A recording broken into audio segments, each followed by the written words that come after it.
y vamos a seguir esta tarde invitando a continuación al profesor Miguel Navarro Mesa.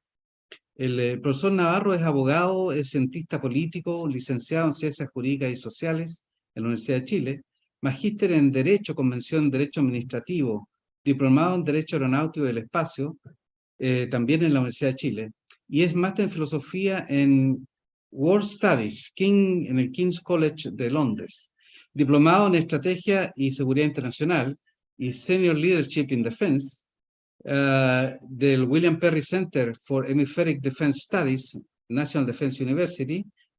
Es también egresado del programa Advanced Security Cooperation Program del Daniel K. Inouye Asia Pacific Center for Security Studies en Honolulu. Es profesor de la Academia de Guerra Aérea de la Fuerza de Chile y la Academia Nacional de Estudios Políticos y Estratégicos.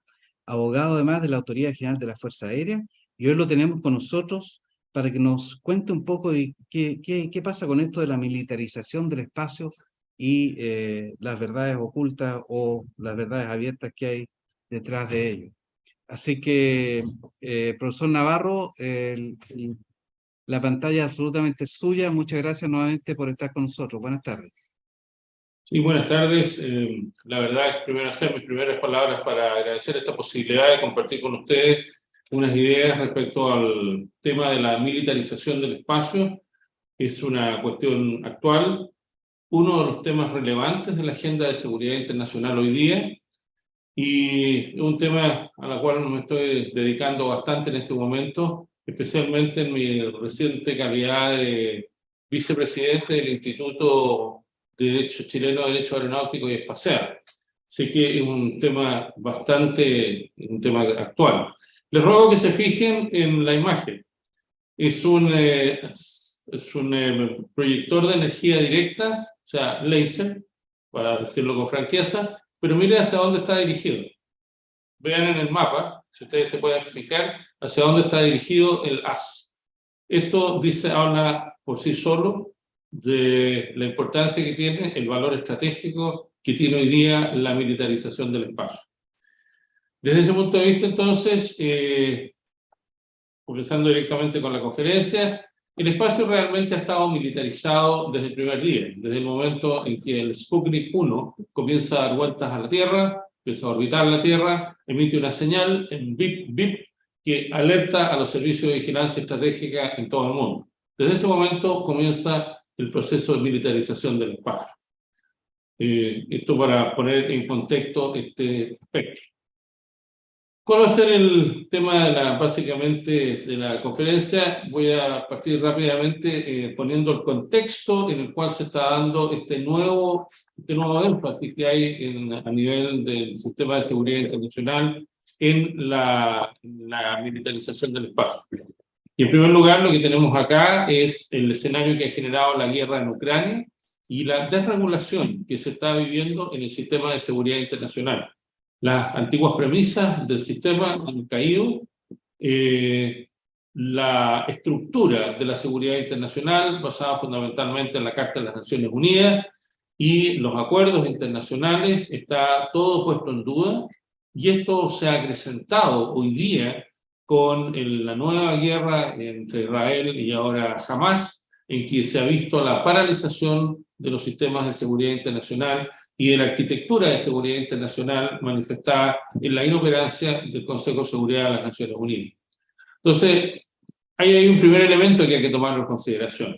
El segundo elemento es que se está viviendo una nueva guerra fría, o lo que los analistas denominan la segunda guerra fría o neoguerra fría también, que ahora no tiene las connotaciones ideológicas que tuvo durante la época de la Unión Soviética, pero sí tiene hoy día una confrontación de carácter de poder puro y simple, puro y duro, de poder simple. Afortunadamente estas confrontaciones de poder, que son clásicas en la historia de las relaciones internacionales, son temas ampliamente conocidos, hay mucha literatura sobre esto, de manera que sus procesos son también, su evolución y sus procesos son también ampliamente tratados y conocidos.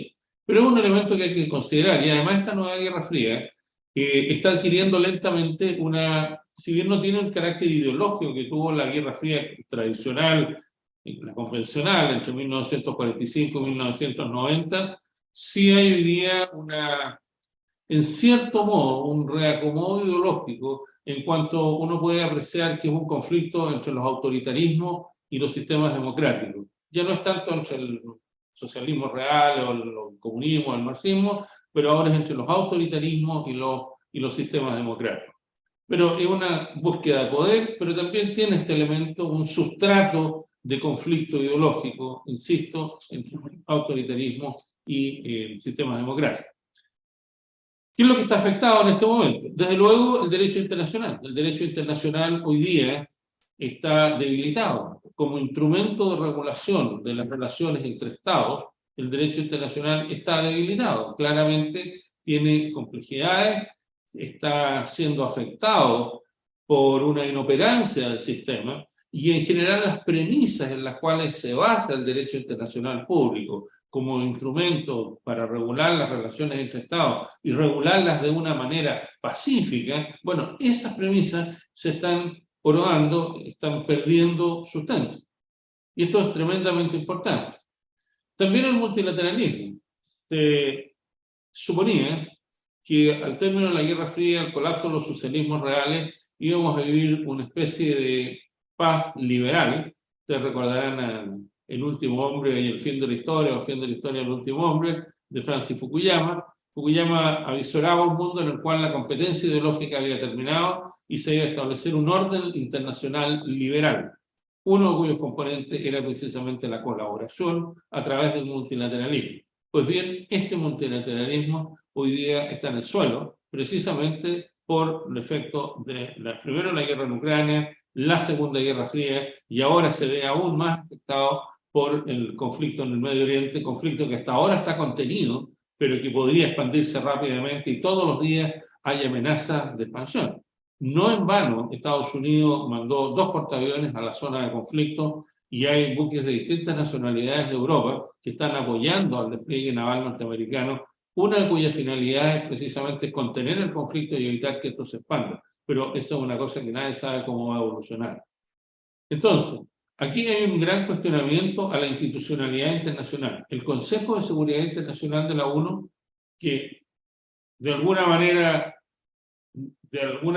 digamos, apoyaba el funcionamiento y era la estructura para asegurar una relativa paz y estabilidad en el mundo, bueno, hoy día hay un enorme cuestionamiento. Ha perdido capacidad de acción. Ya la guerra en Ucrania lo dejó muy dañado. Piensen ustedes que el país agresor, Rusia, es uno de los miembros permanentes del Consejo de Seguridad. Su aliado en esta guerra, que es China, es otro miembro permanente.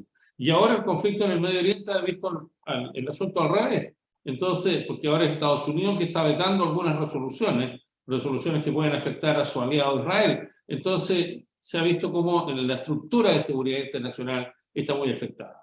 ¿Qué es lo que ha pasado con todo esto? Es lo que yo denomino el triunfo del realismo político. Los intereses y el poder es lo que guía más que nada el actuar de los estados. Más allá de la buena voluntad, más allá de los valores, hoy día se reafirma la aproximación del realismo político en el sentido que el actuar de los estados está orientado fundamentalmente por sus intereses y por sus elementos del poder, es decir, la capacidad de influir por distintos medios en el sistema internacional. Eso yo creo que da esto, que muy brevemente da un entorno para explicar, dentro de lo cual se está generando, es el entorno en el cual se está generando el proceso de la militarización del espacio. ¿Cuáles son los aspectos jurídicos que hay que ver en esto? En primer lugar, ya viéndolo directamente en los aspectos jurídicos, tenemos el Tratado del Espacio, que lo analizó la coronel Tovar. El Tratado del Espacio de 1967 es en el fondo como la constitución del espacio, a propósito del momento constituyente que se está viviendo en Chile. Bueno, el Tratado del Espacio en el fondo es la constitución del espacio, es el documento, el instrumento jurídico que establece todos los distintos principios por los cuales han de regirse las actividades del hombre en el espacio exterior.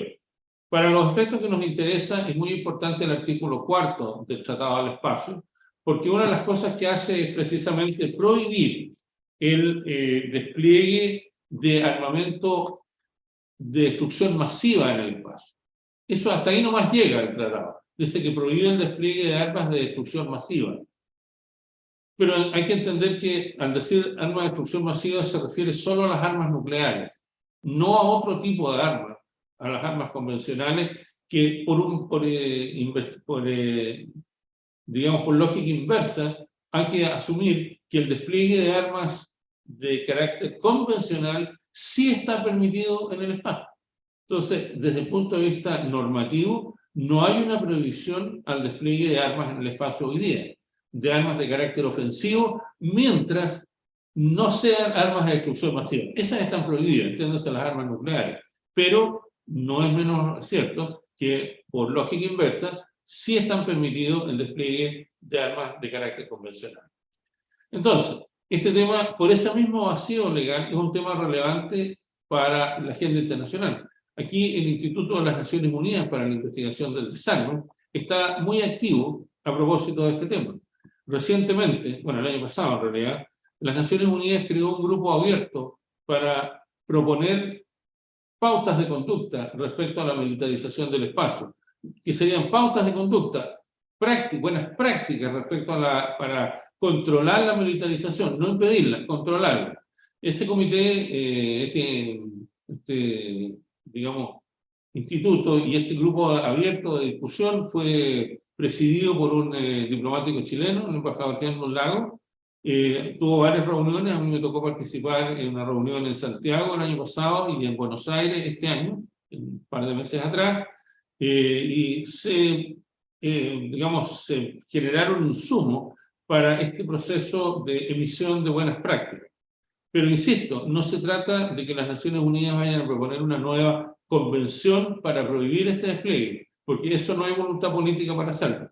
Sí, solamente tratar de limitarlo a través de recomendaciones provenientes de un conjunto de países para de alguna manera limitar, poner bordes, poner ciertos contornos al despliegue de armas en el espacio, pero no a prohibirlo. Y asociado a esto está el Comité de las Naciones Unidas para Uso Pacífico del Espacio Exterior, el COPUOS, que se reúne una vez al año en Viena. Este COPUOS ha estado tratando varias materias relacionadas, como su nombre lo sugiere, con los usos pacíficos, o sea, excluyendo el uso militar del espacio. Ha insistido en esto, ha tenido algunos éxitos, pero nuevamente, aquí esto depende de la voluntad política de las principales potencias espaciales, que son a su vez las principales potencias del mundo y que están utilizando el espacio crecientemente para el despliegue de medios ofensivos. Dicho de otra manera, el espacio es ahora un dominio de conflicto, así como la inteligencia artificial o la ciberseguridad, es un nuevo dominio en el cual se va a manifestar el conflicto armado.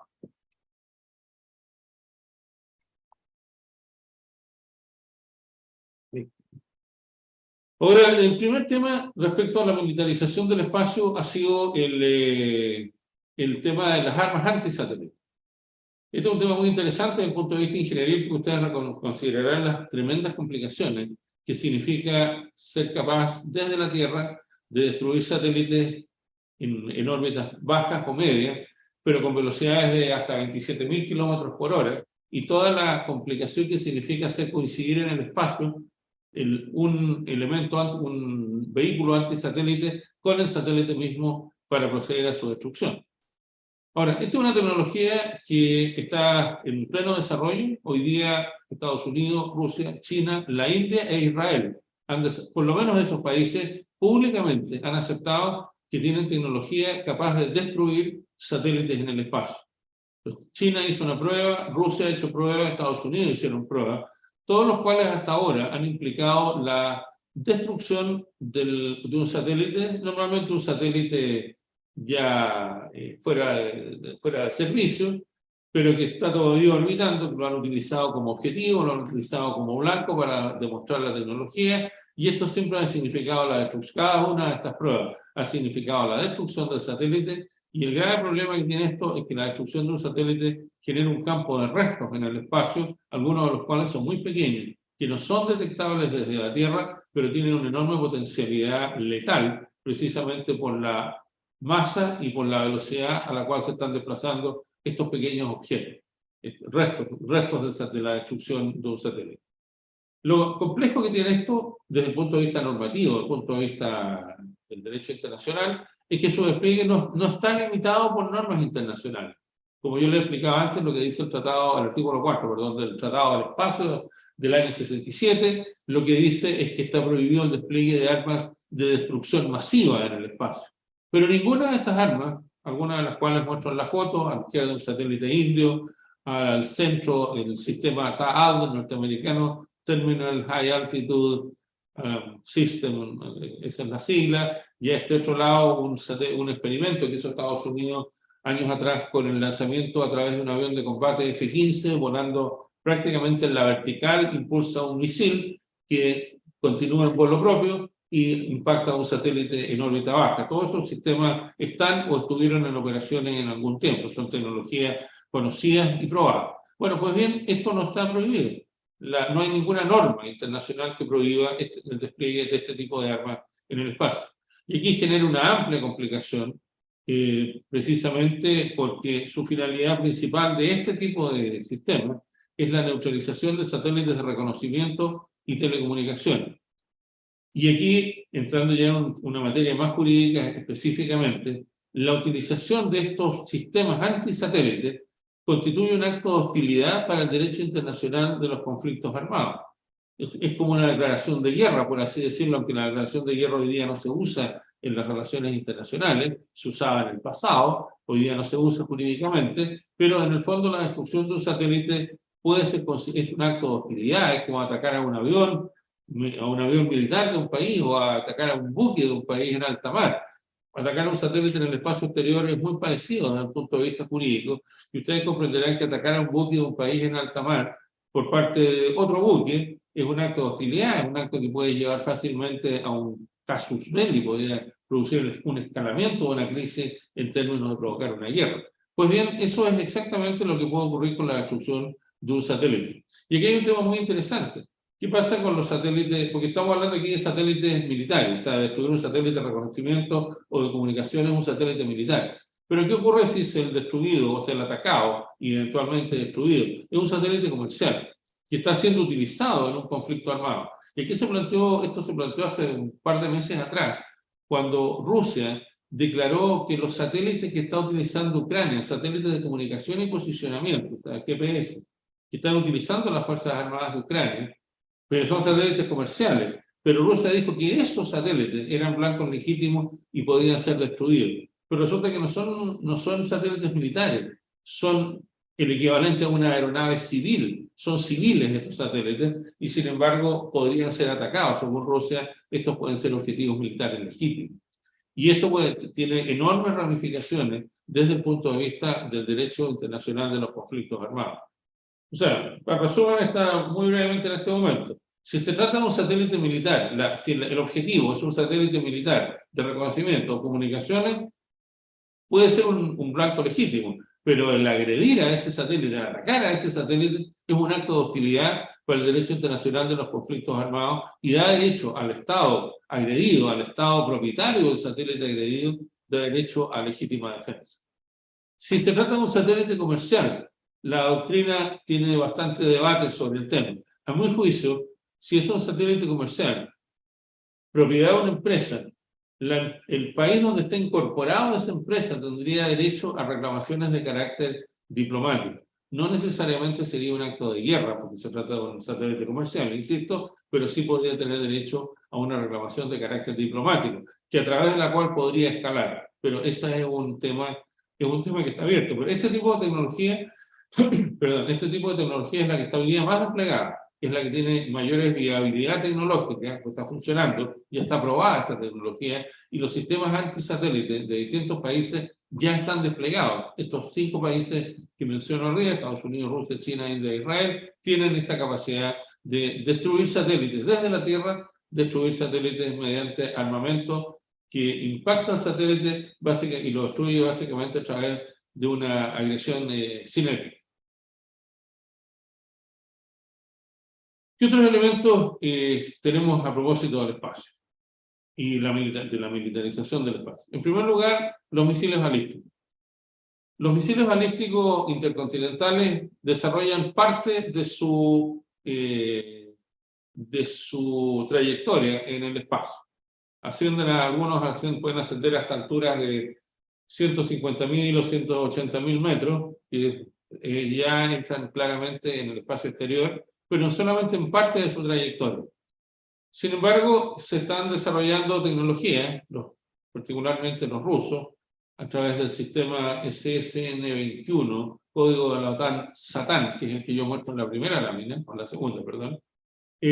A través de esto, lo que ha hecho Rusia es desplegar un sistema, está en la prueba del despliegue de un sistema en que, en vez de despegar desde una base, imaginemos un globo terráqueo, en vez de despegar de una base en Siberia, asciende sobre el Polo Norte, entra en el espacio un misil que va dirigido, supongamos, a Washington, en Estados Unidos, entra en el espacio y después reingresa en la atmósfera en algún lugar sobre el Canadá antes de impactar en la ciudad de Washington. Bueno, ese es el misil, digamos, intercontinental clásico, o si es lanzado a submarinos, igual. Tiene una sola trayectoria, y es una trayectoria que, si se quiere, es la más directa posible al blanco. Pues bien, Rusia ha estado desarrollando un sistema en que lo que hace el misil es que es lanzado en la dirección opuesta al cual está el objetivo. Supongamos nuevamente, el objetivo se trata de la ciudad de Washington y la base de misiles está en Siberia. En vez de ser disparado hacia el norte para cruzar sobre el Polo Norte, el misil es disparado hacia el sur y entra en órbita el proyectil propiamente tal. Una vez que se desprenden las distintas etapas, el proyectil donde va el arma nuclear, con las armas nucleares, si tiene múltiples vehículos de reingreso, el proyectil entra en órbita, o el autobús, digamos, en el cual van las distintas cabezas de reingreso, entran en órbita, dan una órbita completa a la Tierra por el sur, y al aproximarse, nuevamente el blanco es Washington, al aproximarse a Estados Unidos desde el sur, reingresa en la atmósfera y lanza o se desprenden las distintas cabezas que van a distintos objetivos, no solamente a Washington, sino que a ciudades cercanas.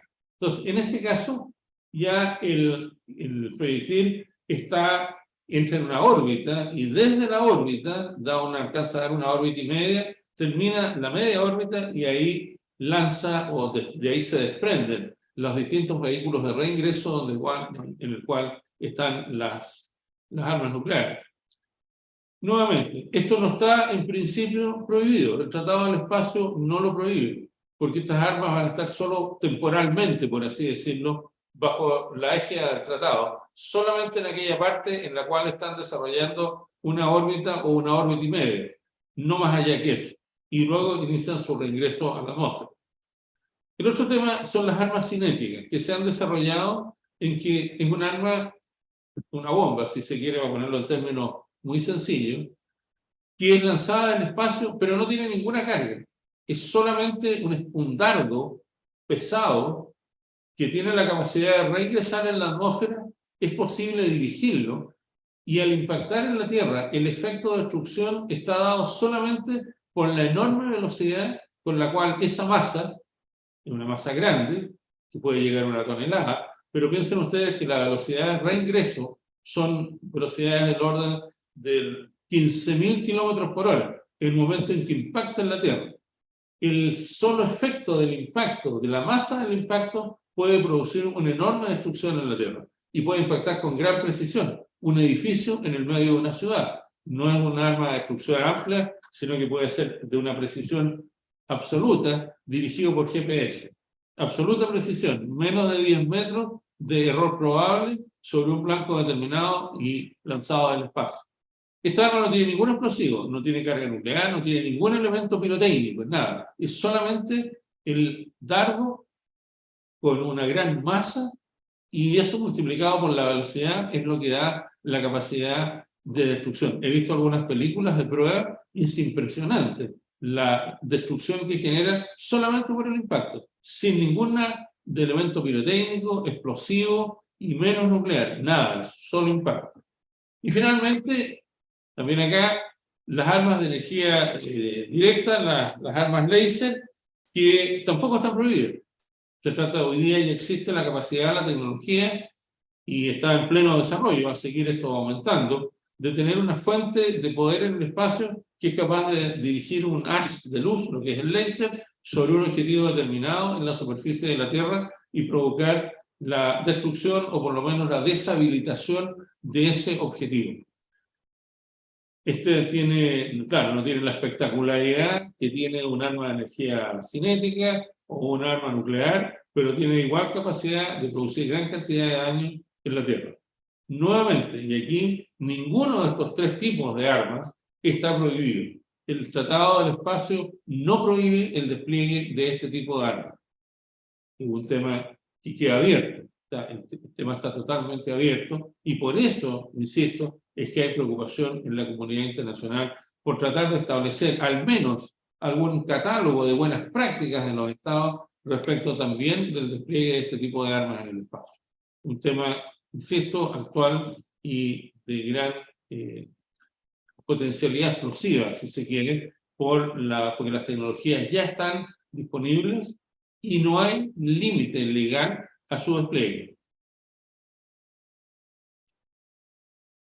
En esta misma lógica, los riesgos mayores que tenemos hoy día. En primer lugar, yo algo había mencionado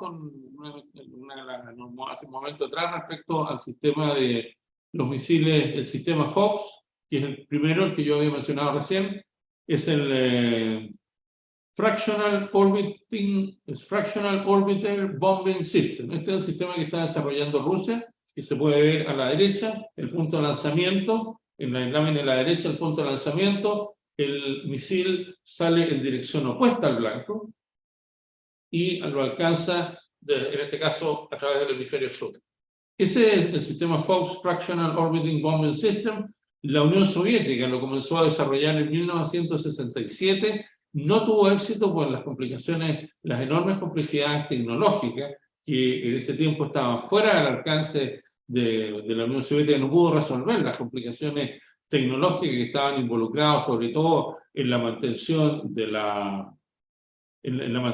la trayectoria y la navegación. En esa época, mucho más compleja, una época en que no teníamos la proliferación del sistema GPS que hay ahora, hoy día se existen, pero hoy día Rusia ha vuelto a desarrollar esa tecnología, retomó esta investigación donde la dejó en los años 60, y hoy día la tecnología sí existe para transformarlo en un arma real, efectiva. Y el otro gran tema son los sistemas hipersónicos. Estos sistemas que tienen una particularidad que desde el punto de vista jurídico es bien compleja, porque es una combinación entre un avión y un sistema y un elemento espacial. ¿Por qué un avión? Porque los sistemas hipersónicos despegan igual que un cohete, pero al llegar al límite entre la atmósfera y el espacio exterior, adopta una actitud que más que un misil se transforma en una aeronave. Entonces, y además, pero como se despliega y vuela en las capas superiores de la atmósfera, donde la resistencia del aire es muy baja, puede alcanzar velocidades altísimas. Estamos hablando de velocidades de 7 u 8.000 kilómetros por hora, que no sería posible en las capas más bajas de la atmósfera, excepto por periodos muy cortos, pero sí es posible hacerlo en las capas superiores. Y en algún momento estos sistemas están entre el espacio exterior y en la atmósfera. Por lo tanto, desde el punto de vista jurídico, los sistemas hipersónicos están nuevamente entre el derecho aeronáutico y el derecho espacial. Se mueven en un límite entre ambos regímenes jurídicos. Esto, por supuesto, es algo que nos interesa mucho a los abogados. Desde el punto de vista práctico, significa que estos sistemas pueden transformar rápidamente la guerra, porque los sistemas tradicionales de bombardeo o de despliegue o de vectores nucleares están siendo superados por este tipo de misiles, este tipo de ingenios que tienen una trayectoria que oscila entre el espacio, entre las capas inferiores del espacio y las capas superiores de la atmósfera. Y desde el punto de vista jurídico, insisto, complica enormemente a los cultores del derecho aeronáutico y del derecho espacial, porque están regidos en algún momento de su trayectoria por el derecho aeronáutico y en otro momento por el derecho espacial. Es una exquisitez jurídica tremenda, un engolosinamiento jurídico, pero igual estamos hablando de sistemas sumamente peligrosos y potencialmente muy desestabilizadores en las relaciones internacionales. Lo mismo, si uno ve desde el punto de vista jurídico, estrictamente jurídico, el sistema FOBS, Fractional Orbiting Bombing System, ese sistema, a mi juicio, está prohibido conforme al artículo 4 del Tratado del Espacio. Pero no todos los tratadistas están de acuerdo en esa perspectiva. Y en realidad, más allá de que esté o no prohibido, lo importante es que es un sistema que ya está en condiciones de ser desplegado. La tecnología ya ha madurado lo suficiente como para desplegarlo. Y desde ese punto de vista pasa todo el tema a todo más, digamos, escapa al ámbito meramente jurídico, o por lo menos al ámbito jurídico, y pasa de lleno al ámbito estrictamente político. Y eso también es un tema relevante en la agenda, y por eso también esto contribuye a la relevancia que tiene la militarización del espacio desde el punto de vista de la agenda de seguridad internacional. Hay un punto que quiero tocar aquí, y es el hecho que después de los varios tratados, que entiendo que la Marcela Tovar se refirió a ellos, lo que constituye hoy día el Corpus Juris Spatialis, que son los 5 grandes tratados del espacio, de ahí en adelante se acabó la voluntad política de los países de generar convenciones, de generar tratados jurídicamente vinculantes, obligatorios. De ahí en adelante las Naciones Unidas solo ha podido emitir recomendaciones y buenas prácticas, pero no ha vuelto a existir la voluntad política que siempre debe subyacer en la existencia de una convención, de un tratado internacional. Nunca más los países integrantes de las Naciones Unidas se pusieron de acuerdo como para haber generado nuevas normas jurídicamente vinculantes para los países, para los integrantes de las Naciones Unidas. De ahí en adelante solo recomendaciones, buenas prácticas, insinuaciones, pero nunca más tratados jurídicamente vinculantes. Por lo tanto, el tema hoy día está radicado básicamente en el ámbito de la política y no tanto en el ámbito del derecho. Incluso este grupo de trabajo abierto que organizó las Naciones Unidas, como le explicaba unos minutos atrás, a mí me tocó participar en 2 de las reuniones, la de Santiago el año pasado y la de Buenos Aires este año. Bueno, en esas 2 reuniones pudimos apreciar claramente de que la voluntad política solo llega hasta emitir un conjunto de recomendaciones, pero no hay ninguna voluntad de avanzar en términos de generar instrumentos internacionales jurídicamente vinculantes y por lo tanto exigibles de cumplimiento a los estados. Eso ya no existe más. Por lo tanto, hoy día todo arraigado, esto pone de lleno todos estos temas en el campo de la política y abandonan un poco el campo del derecho. Yo como abogado lamento decirlo, que se está en este campo, el derecho se bate en retirada, por así decirlo, pero y en la política la que entra. Pero como cientista político tengo obligación de reconocer que todo esto está entregado a las reglas de las grandes confrontaciones de poder. Por eso es que lo puse aquí la perspectiva jurídica y la perspectiva política. Insisto, la perspectiva jurídica se bate en retirada y la perspectiva, la óptica política, es la que domina el debate y los despliegues en esta materia. ¿Qué es lo que tenemos hacia el futuro? Primero que nada, el sistema de seguridad internacional, como lo había planteado antes, evoluciona hacia una desregulación. Yo soy de los pesimistas que creo que va a ser muy difícil volver a reestructurar un sistema de seguridad internacional que se rija por normas, por leyes, básicamente por el derecho internacional público, por la colaboración y en general por el altruismo. Eso, que nunca ha existido, nunca ha sido muy fuerte por lo demás, yo creo que ese sistema hoy día está en ruina por lo que está pasando, la guerra en Ucrania, más de 600 días de agresión, la guerra en el Medio Oriente, ahora la nueva guerra ya lleva 2 semanas y no tiene para cuándo terminar, y en general la enorme inestabilidad que hay en el sistema internacional. O sea, vamos hacia una desregulación. ¿Qué significa esta desregulación? Primero que nada, que estamos viviendo un escenario de Segunda Guerra Fría. Hay un conflicto de poder entre las grandes potencias. China y Rusia por un lado, Estados Unidos por el otro, está la Unión Europea, surge la India como un nuevo actor internacional muy dinámico. La India es una potencia nuclear, no hay que olvidar, es una de las 8 potencias nucleares que hay en el mundo, las 8 potencias, bueno, 7 potencias, no, 8 potencias nucleares oficiales y una no oficial, que todos sabemos cuál es. En fin, entonces hay nuevos polos de poder y hay un reacomodo de los sistemas de alianza a nivel mundial. Nosotros, Chile, estamos lejos de esto todavía, pero somos parte del sistema de seguridad hemisférico, no tenemos que olvidar jamás eso, por lo tanto estamos todavía en un tratado vinculante con Estados Unidos y con todos los demás países de la región. De manera que no estamos totalmente fuera de este escenario. Además, somos, por cierto, país importante en lo que se denomina el concepto del Indo-Pacífico, ya no el Asia-Pacífico, sino que un concepto más amplio que es el Indo-Pacífico, que abarca todo el Océano Índico, más el Océano Pacífico, lo que desde luego permite incluir a la India como potencia emergente de primer orden en toda la ecuación de poder de esta región. Entonces, bueno, precisamente lo que está ocurriendo en este momento es una búsqueda de poder por parte de los principales estados. Y en esa búsqueda de poder, el control del dominio espacial es absolutamente fundamental. Como hemos visto, de ahí el desarrollo de todo este tipo de armas a las cuales me he referido y cuya regulación jurídica o no existe o es muy tenue o está en proceso de desarrollo recién.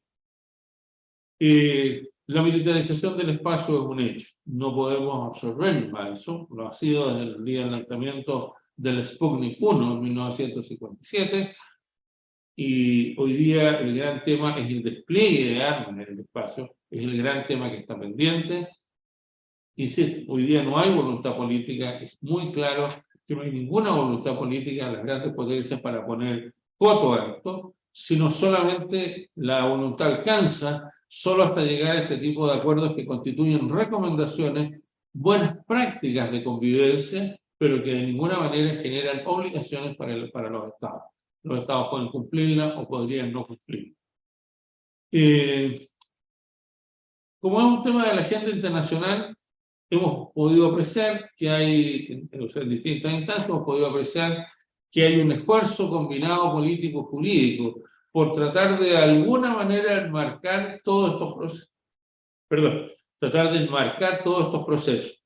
Pero hasta ahora la voluntad política es lo que está débil. Siempre hay que entender que cuando se trata de generar normativa, lo primero que surge es la voluntad política. La normativa deriva de la voluntad política porque en el fondo, como ustedes bien saben, las leyes y los tratados internacionales se hacen en cuerpos colegiados, el Congreso, en el caso de las leyes internas, las Naciones Unidas u otros organismos internacionales, en el caso de las normas internacionales. Pero todo depende de la voluntad de los integrantes, así como una ley depende de la voluntad de los parlamentarios y del gobierno en cuanto es colegislador. Bueno, un tratado internacional depende de la voluntad de los estados, miembros del sistema internacional, que son los que lo van a adoptar en las Naciones Unidas. Por lo tanto, en el fondo todo descansa en la voluntad política de unos y otros, ya sea que se trate de una norma de derecho interno, la voluntad política de quienes conforman el Congreso, una norma de derecho internacional, la voluntad política de los miembros de la comunidad internacional. Entonces, hay un esfuerzo, pero el esfuerzo hasta ahora, debo ser necesariamente pesimista, y no ha dado los frutos que se esperaba. Buenas prácticas, recomendaciones, pero no hay voluntad de establecer normas vinculantes, obligatorias y exigibles a los estados que están participando en estos procesos de desarrollo de tecnologías militares en el espacio. Bueno, y finalmente, ¿qué consecuencias tiene para Chile? En primer lugar, yo creo que afortunadamente la Fuerza Aérea y el Estado de Chile han comprendido ya años atrás de que es necesario entrar en el dominio del espacio. Chile, ustedes saben, lo han visto en esta conferencia, estamos en un proceso de desarrollo de tecnologías satelitales muy importantes, satelitales que no son ofensivas, desde luego, pero obviamente tienen propósitos de carácter militar combinados con propósitos de carácter civil. Eso es propio también en los desarrollos de tecnología. Chile no tiene ni la capacidad ni la voluntad política de desarrollar armas en el espacio, pero obviamente tiene interés en participar en los regímenes regulatorios. Esa es la razón por la cual tuvimos esta conferencia del año pasado sobre el Grupo de Trabajo Abierto en las Naciones Unidas. Estuvimos en Buenos Aires y hubo chilenos que participamos en Buenos Aires y obviamente que participamos aquí en Santiago, de manera que hay ahí una voluntad política en ese sentido. La existencia de esta voluntad política para generar acuerdos es parte de las tradiciones de la política exterior chilena que están profundamente enraizadas en el respeto al derecho internacional. Es el gran instrumento de la política exterior chilena y lo que está haciendo Chile es un esfuerzo en ese sentido. Pero al mismo tiempo está haciendo un esfuerzo importante, que está en marcha para constituirse como un actor espacial de mayor relevancia. Y de ahí el esfuerzo que está haciendo la Fuerza Aérea de Chile, junto con el Ministerio de Ciencia, de Tecnología e Innovación y en general con el Estado.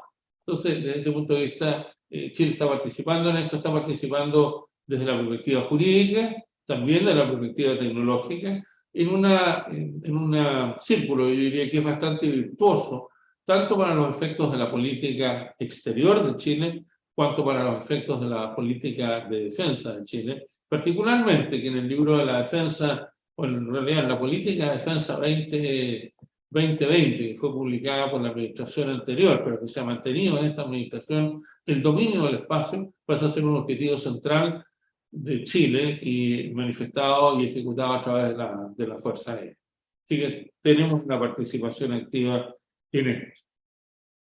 Finalmente, con esta imagen algo perturbadora, esto no es un meteorito, no es un cometa, es un arma hipersónica. Ustedes recordarán que les expliqué que son sistemas de armas que se despliegan y vuelan, por así decirlo, que no es exactamente la palabra, entre el espacio exterior y la atmósfera. Ahí es una órbita baja, pero se ve que no está en llamas, sino que está sobrecalentado, precisamente porque está en las capas superiores de la atmósfera. Pero esa arma existe hoy día, es un arma, no es una foto, obviamente en el espacio no se toman fotos de este tipo, no se ha podido tomar técnicamente, pero es un dibujo que representa, tal como se vería en el espacio, el despliegue de un arma de este tipo. Este es el sistema Armat ruso. Y así se vería desplegado si está, por ejemplo, operando o siendo lanzado contra Estados Unidos, por ejemplo, más o menos así se vería en el sistema Armat ruso. Bien, con eso yo dejo mi conferencia y quedo, digamos, pronto a responder alguna pregunta que pudiera surgir. Muchas gracias, profesor Navarro. Interesante exposición y un poquito inquietante también por lo que se nos viene en el futuro, ¿no es cierto? Eduardo, no sé, ¿tienes alguna pregunta para el profesor Navarro? Sí, primero saludarlo y felicitarlo por la exposición, porque la realidad que nos presenta una situación real, aunque pareciera bastante pesimista, por las cosas que están ocurriendo, por lo que busca el hombre. Y me acuerdo siempre de Avilés que decía, ¿por qué no gastamos la plata, el dinero en buscar vida afuera en vez de autodestruirnos? Pero yendo hacia eso, el sistema FOBS me plantea lo siguiente, porque si es para una órbita baja en sentido de norte a sur, debería pasar por la Antártica. Y la primera pregunta es qué pasará si Estados Unidos instala, si es que ya no tiene instalado un sistema radial en la Antártica, cuando la Antártica tiene otro tipo de normativa, pero a las potencias me doy cuenta que no les interesa necesariamente apegarse. O sea, me gustaría hacer una opinión respecto a eso, porque creo que va a ser, como dicen, un deber tener un sistema que pueda detectar este tipo de ataques si en algún momento se produce, voy a decir, y lamentablemente algún día en el futuro. Interesante pregunta, general. Bueno, el Tratado Antártico limita el uso de la Antártica para fines pacíficos. Y lo que está prohibido en la Antártica es el despliegue de armamento. Yeah. Obviamente pueden haber bases militares, pero bases militares para fines de estudio científico, porque cuando se negoció el tratado se entendió que debido a las complejidades para la vida humana en los parajes polares, solamente las Fuerzas Armadas tenían los medios, los recursos, el entrenamiento para poder operar en esa zona. Entonces, desde ese punto de vista, el tratado permite el despliegue y el empleo personal militar, pero lo que se prohíbe es el empleo de la Antártida para cualquier fin que no sea pacífico. Y en ese sentido, la instalación de sistemas de radar, por ejemplo, para controlar el espacio exterior, el espacio aéreo, pero también el espacio exterior, sobre la Antártica, a mi juicio estaría en el límite y sería motivo de interpretación, porque si bien es cierto, no es un armamento, pero el personal que operaría ese sistema no estaría involucrado o no estaría realizando actividades de orden científico en la Antártica, sino que estaría realizando actividades de orden netamente militar, aunque no sean actividades ofensivas, pero serían netamente militares.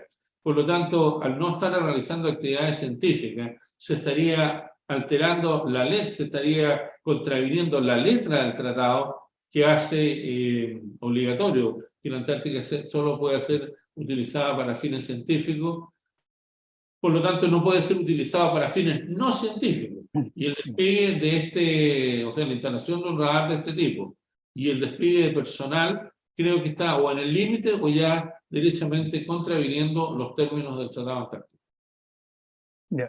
Y tengo la última pregunta que tiene cierta relación con lo anterior, con la temática, sobre todo de conflictos, porque siempre se ha publicado sobre los ciberataques. Y hoy día un ciberataque, voy a decir bien concebido, puede destruir todo un sistema económico, todo el sistema financiero bancario de un país.